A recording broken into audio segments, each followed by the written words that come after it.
Imagine walking into the gleaming marble lobby of a massive bank in downtown New York, the kind where billionaires sip espresso while sealing deals that could topple economies.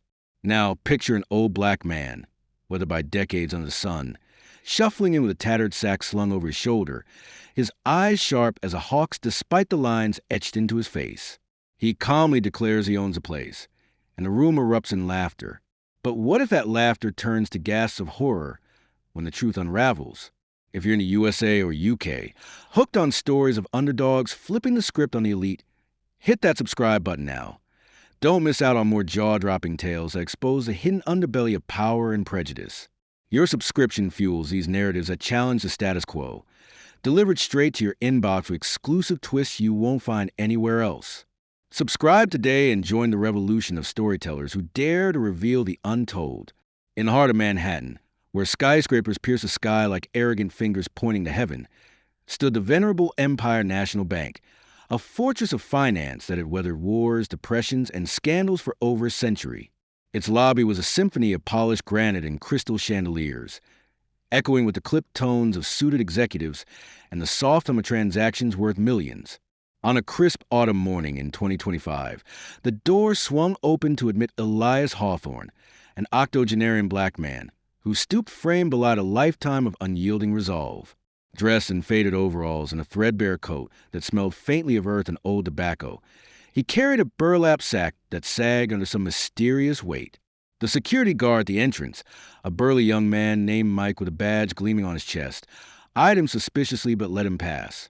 After all, the bank prided itself on being open to all, at least in theory. Elias shuffled to the teller line, his worn boots scuffing the pristine floor, drawing curious glances from a queue of impatient professionals checking their smartwatches. When his turn came, he leaned on the counter, peering at the young teller, Sarah, a perky blonde in her 20s with a name tag that sparkled under the lights. "Good morning, miss," he said in a voice gravelly from years of southern drawl mixed with northern grit. "I'm here to claim ownership of this here bank." Sarah blinked, her professional smile faltering into a puzzled grin. "Excuse me, sir. Ownership? Do you mean you have an account you'd like to access?" Elias shook his head slowly, his gray beard twitching. "No, ma'am. I mean the whole shebang. This building, the vaults, the stocks, it's mine by right." A chuckle escaped her lips before she could stifle it, and soon the sound rippled to the line behind him. A businessman in a pinstripe suit snorted, muttering, "Must be off his meds." The laughter grew, a chorus of derision that filled the lobby like toxic gas. Mike the guard approached, his hand resting on his radio. "Sir, if this is some kind of joke, it's not funny. You'll need to leave before I call the police." But Elias didn't flinch. Instead, he reached into a sack and pulled out a yellowed envelope, sealed with wax that bore an antique insignia.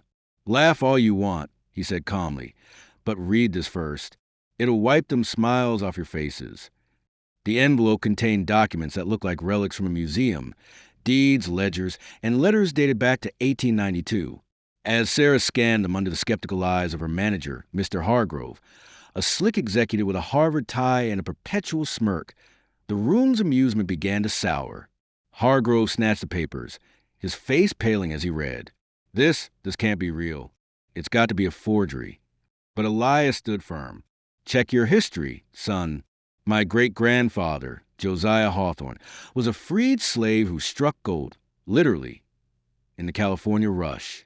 He loaned money to the founders of this bank when they were just dirt-poor immigrants begging for a start. They signed over shares as collateral, but when times got tough, they buried the debt, thinking no black man could ever collect." The twist deepened as Hargrove called in the bank's legal team, a flock of attorneys in $1,000 suits who pored over the documents in a conference room upstairs. Elias waited patiently in the lobby, sipping a complimentary coffee that tasted like Victory Brewing. Whispers spread. Who was this man? A quick Google search by a nosy customer revealed fragments of his story.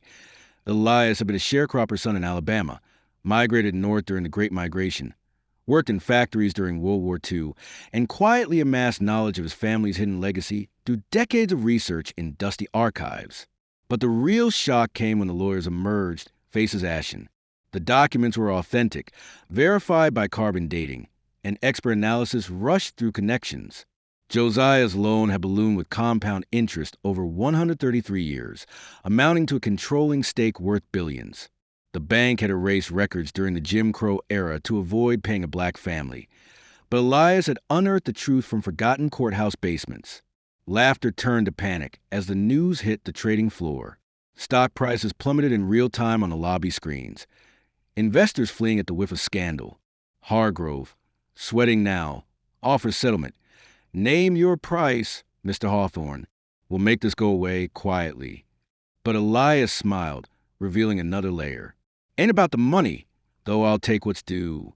It's about justice. Twists unfolded like onion peels. Elias wasn't alone. From his sack, he produced affidavits from descendants of other marginalized families swindled by the bank's forebears, Irish immigrants, Chinese laborers, Native Americans, all with similar buried claims. He'd spent years uniting them in a secret coalition, using online forums and underground networks to gather evidence. The bank wasn't just his. It was a symbol of systemic theft, and now the dominoes fell. Protests erupted outside as word leaked via social media, activists chanting for reparations. Inside, employees grappled with their complicity. Sarah, whose great-grandfather was a bank founder, felt a stab of inherited guilt. Mike the guard, a black man himself, whispered to Elias, "You're a legend, Pops." But the ultimate twist came at dusk. Elias revealed the sack's true contents, not just papers, but a small, ancient gold nugget, the original collateral from Josiah's mine. "This here's the key," he said. "It unlocks more than vaults. It unlocks truth." As authorities arrived, not to arrest him but to enforce the claims, the board capitulated. Elias became chairman overnight, vowing to redirect profits to community funds, scholarships, and historical reparations. The laughed-at old man now commanded the room, his sack of Pandora's box of reckoning. Regret hung heavy in the air, a lesson etched in gold. Underestimate the overlooked at your peril. In the end, Empire National transformed, its lobby now adorned with plaques honoring forgotten founders. And Elias? He sat in the penthouse office, sack at his feet, watching the city lights twinkle like stars finally aligning. The USA and UK watched too, headlines screaming from Wall Street to London.